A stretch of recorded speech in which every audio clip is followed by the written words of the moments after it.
there, my name is Cristin Connor, and I'm the System Director for Employee Health, also known as Occupational Health, here at PeaceHealth. Wanted to talk to you today a little bit about masks, and we're really talking about masks that the public would have access to.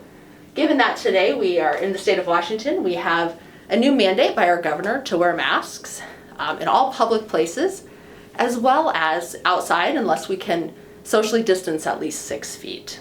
So when you're thinking about masks, I brought in some good examples of some of the common types of masks that most consumers can buy, whether it be on Amazon, at a local retail store, even on Etsy, those types of things.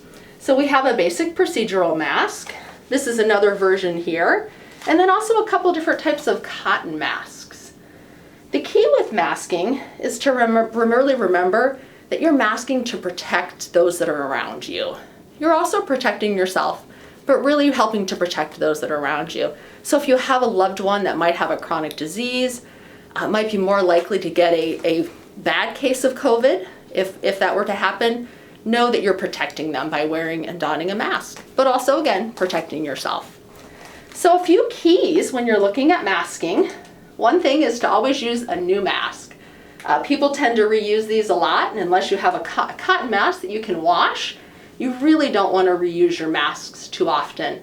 Most of your traditional procedural masks have a wear life of about an hour, maybe longer. As soon as they start to get damp, if you're talking a lot, that will happen faster. You want to remove your mask and replace it at that point in time. Couple of keys with masking. You want to make sure when you're putting on, or what we call in the healthcare world donning, that you really make sure your hands are clean. Hand hygiene is so important right now as it is. That could be washing prior to donning your mask or simply using good hand sanitizer. So we'll start here. Use some hand sanitizer, make sure our hands are clean. And I obviously have a mask on right now, but I'll go ahead and take that off, show you how to remove your mask safely as well, or what we call doffing of a mask. So once that hand sanitizer is all clean and dry, you're good to go. The key with masking, putting on or off, you don't want to touch that mask. This part of your mask is dirty, inside and out. So you really want to use these great ear loops, remove them, and get rid of your mask. Just pitch it.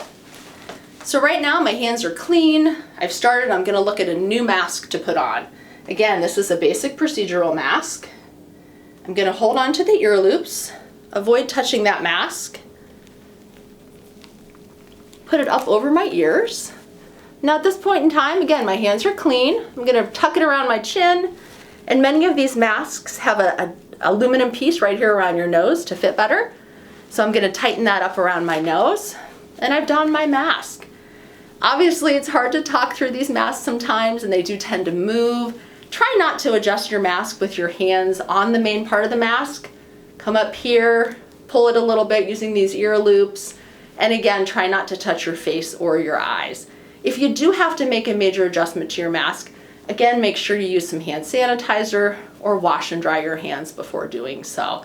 That just ensures that you aren't contaminating that great mask that you just put on and are hopefully going to wear while you're outside or while you're inside, shopping, whatever it might be. As we are really making a vast attempt in the state of Washington to get back to normal, masking is vitally important to keeping us all healthy.